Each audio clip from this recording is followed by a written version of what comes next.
Bonjour Roger, Bonjour Ali. voilà, tu vas nous expliquer pourquoi tu as fait un troisième livre. Tu es passionné d'histoire. C'était. Voilà, explique-nous. D'accord. Je vais d'abord parler des deux premiers. Celui-ci, Journal d'un petit village sous la botte allemande, que j'ai publié en 1977 et que j'ai dédicacé dans les grottes de tuffeau de Hongre, dans le Lovais. C'est depuis cette époque qu'on organise maintenant chaque année le marché de Noël. À cette occasion, j'avais eu l'honneur de passer sur les ondes de la RTB, de sorte que ce livre a été très demandé et qu'il se trouve à l'université de Harvard aux États-Unis. Le deuxième, le voici, Wonk Mai 40, je l'ai publié en 2007. Et tout comme le premier, il est épuisé. Enfin, ce troisième, inattendu, troisième mais aussi dernier, parce qu'après cela, je n'en publierai plus, c'est trop de travail, trop de recherche, et même certains risques financiers à la fin. Eh bien, figure-toi, mon cher Ali, que en septembre 2014, pour le 70e anniversaire de la libération de Maastricht, la télévision néerlandaise est venue m'interviewer. Télévision accompagnée d'un journaliste de la presse écrite de Limburger, quotidien néerlandais. Ils avaient été envoyés ici parce qu'ils savaient que la famille Beaurieu m'avait tout donné. Les diplômes, les médailles, les coupures de presse, le diplôme des NOR, la médaille d'or de la ville de Maastricht, le diplôme d'honneur de la ville de Maastricht. Et pourquoi la famille m'avait-elle donné tout ça? Parce que, figure-toi, qu'en 1977, j'avais déjà consacré 5-6 pages dans ce livre à Nicolas Beaurieu. Et la famille, ravie que je mette à l'honneur leur père, m'a tout confié, m'a tout donné. Donc, la télévision néerlandaise, sachant que je disposais, comment vais-je dire moi, de tous ces documents qui étaient nécessaires, est venue donc chez moi. Ils m'ont interviewé pendant au moins 2h30, comme tu le fais, mais j'espère que ce sera moins long. Et à l'issue de cela, quelques jours après, j'ai été invité par le bourgmestre de Maastricht à participer à l'hôtel de ville au banquet qu'il donnait en l'honneur des vétérans américains. Il restait 9 vétérans de la 30e division d'infanterie qui a stationné un jour ou deux ici dans la vallée et puis qui a libéré la ville de Maastricht. Le lendemain, nouvelle invitation, cette fois par le gouverneur provincial du Limbourg néerlandais, pour une manifestation assez extraordinaire. J'ai assisté avec mon fils. Et alors, sur le chemin de retour, l'idée m'est venue à l'esprit de faire un livre sur Nicolas Beaurieu. Je me suis dit, tu dois faire quelque chose pour cet homme, pour ce héros, parce que sans lui, je dis bien sans lui, la ville de Maastricht, mondialement connue maintenant, eût été rayée de la carte, aurait été complètement démolie par les Américains. Voilà Roger, tu vas présenter ton livre cette semaine. Explique-nous peut-être la promotion de ton livre cette semaine. C'est ça. Eh bien, la promotion a déjà commencé il y a quelques semaines déjà, parce qu'il y a eu 3 articles dans Bonne Nouvelle. Cette semaine, il y a eu un article fort élogieux de Madame Lily Portugals dans la Libre Belgique, où elle écrit que ce livre se lit comme un roman d'aventure, tellement il est bien écrit. C'est elle qui le lit. Alors, j'aurai aussi des articles dans la Muse. Il y a aussi des articles à la fois dans le Gers et Visée Magazine. Je passerai sur la chaîne RTC, malheureusement, lundi prochain, après la promotion de mon livre, parce que je dédicacerai ce livre samedi prochain, 16 avril, et dimanche 17 avril, de 14h à 18h, à la salle Yala, qui est une salle attenante à la petite chapelle du site du Petit Lourdes à Bassange. Et à cette occasion, je ferai une exposition avec des documents, des diplômes très intéressants concernant la périlleuse mission de Nicolas Bourrieu. J'exposerai notamment le diplôme signé par le général Eisenhower en personne pour le féliciter. J'exhiberai également le message américain qu'il a porté à Maastricht, au bourgmestre de Maastricht, hein, où il y a ces fameux ultimatums américains. J'aurai l'authentique reçu de M. Kersten, signé le 13 septembre 1944 à 4 heures du matin, c'est-à-dire 3 heures seulement avant la fin de l'ultimatum américain. À partir de 7 heures, les Américains rasaient complètement la ville. Leur artillerie lourde était installée ici, dans la campagne de Ronde, dans celle de Massange, de Siquem, de Houtin. Et en plus, après un tir extraordinaire de l'artillerie avec des pièces lourdes, l'aviation intervenait, à savoir la RAF et l'USAF. Donc, il ne serait resté rien debout dans cette magnifique ville de Maastricht. Elle a été épargnée grâce à un Roquelangeois, l'habitant de la vallée du Gers, Nicolas Bourrieu.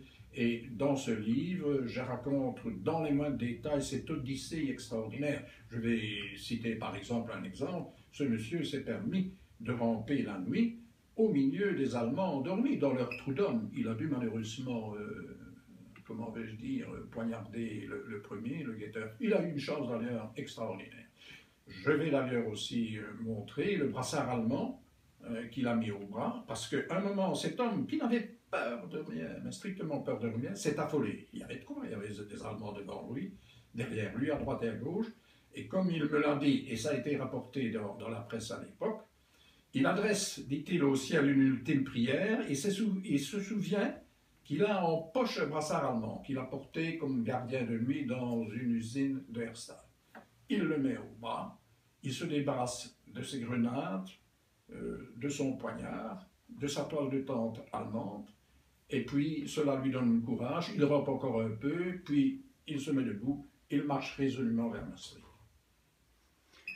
Voilà, Roger, aussi quelque chose, il y a aussi, il y a bien longtemps de ça, une inauguration aussi d'une plaque.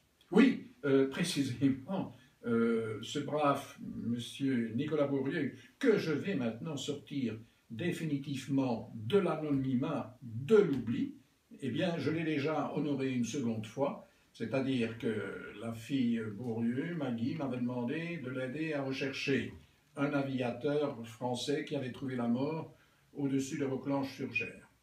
Parce que le père Bourrieu avait été chargé d'aller recueillir la dépouille mortelle, et puis il avait vu qu'il y avait 2 pièces de monnaie françaises à terre. Et alors, lorsqu'il est rentré chez lui, il a dit, surtout il ne faut pas toucher à cet argent, il appartient à l'aviateur français, il faudra le rendre à la famille par la suite. De sorte que, avec Maggie, nous avons fait des recherches. Les recherches ont duré bien 12 mois, ou 14 mois, je ne m'en souviens plus. Nous avons retrouvé la fille du malheureux aviateur, et alors j'ai offert une plaque commémorative pour honorer la mémoire de l'aviateur, mais aussi j'en ai profité pour honorer celle de Nicolas Bourrieu. Et cette plaque se trouve sur la magnifique maison communale de Roquelange-sur-Gers. Donc c'est la première fois où le nom de Bourrieu apparaît sur une plaque commémorative, parce qu'à Maastricht, c'est scandaleux, il n'y a strictement rien qui rappelle son héroïsme. Il y a par exemple 2 statues de D'Artagnan. Or, D'Artagnan combattait la ville de Maastricht en 1673. D'Artagnan a trouvé la mort le 25 juin. Bon, D'Artagnan est une personnalité historique extraordinaire, mais il y a les autres mousquetaires qui n'ont existé que, comment vais-je dire, que sous la plume de Dumas, tandis que Bourrieu est strictement rien. C'était en quelle année que tu as installé cette plaque? Ah oui, je peux le dire, je crois que c'est en 1996. Je vais en avoir le cœur net pour ne pas induire en erreur. Et il y a des photos où je reçois Madame Renaudy, la fille d'Eliane. Ce doit être en 1996. Voilà. En 96. Cette plaque existe depuis 1996. Avec les drapeaux français et belges, évidemment. Voilà, Roger, est-ce que tu fais des conférences aussi? Oui, oui, j'ai fait des conférences parce que non seulement j'adore l'histoire, euh, 40-45, 14-18, mais surtout le premier empire français. Je suis vraiment un passionné de Napoléon. Et c'est ainsi que j'ai donné à l'heure actuelle 3 conférences sur la bataille d'Austerlitz, qui a eu lieu le 2 décembre 1805. J'ai donné 2 conférences à Mons et une à Huy. J'ai donné aussi des conférences à Eben, donc 6 Alsace, hein, une notamment sur Wonk-Métarante. J'ai donné aussi cette conférence à Oupey. Et j'ai donné une conférence, et c'est fort heureux, sur Nicolas Bourrieux, à Eben. Je dis fort heureux parce que le brave Nicolas Bourrieux, qui m'avait déjà fort documenté, était décédé. Heureusement, sa fille Maggie était encore en vie. Je l'ai interrogée et elle a pu me donner des tas et des tas de détails qui m'ont permis vraiment d'écrire ce livre. J'ai retrouvé aussi dans ce livre, comment vais-je dire, le fils Kersten, qui, quand je l'ai retrouvé, et il habite dans le nord des Pays-Bas, il parle très bien français, parce que sa maman était de Verviers, et il m'a donné des tas de détails sur cette terrible nuit du 12 au 13 septembre 1944.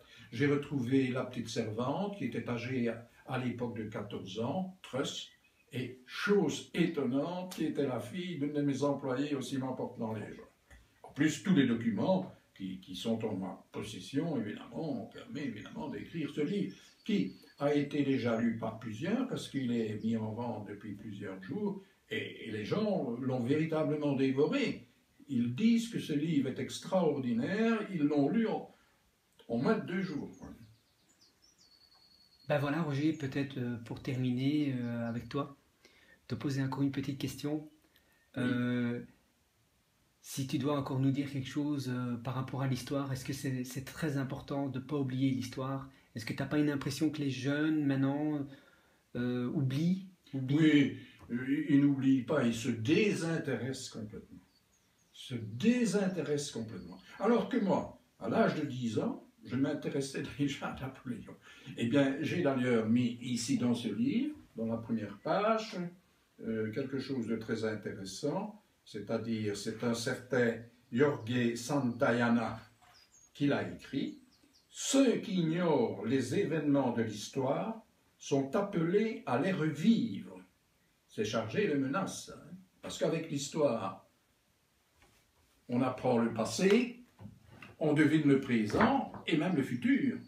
On explique le présent et on devine le futur, c'est très important.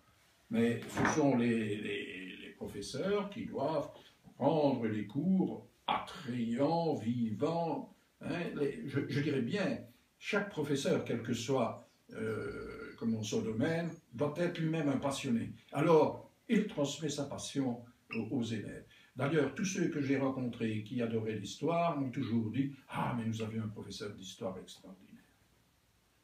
Voilà, Roger, merci beaucoup. Je t'en prie, allez, c'est avec le plus grand plaisir. En cette année 2016, au mois d'avril, merci d'avoir fait une petite interview sur toi. Bien volontiers. Merci ce que tu fais et merci, Roger.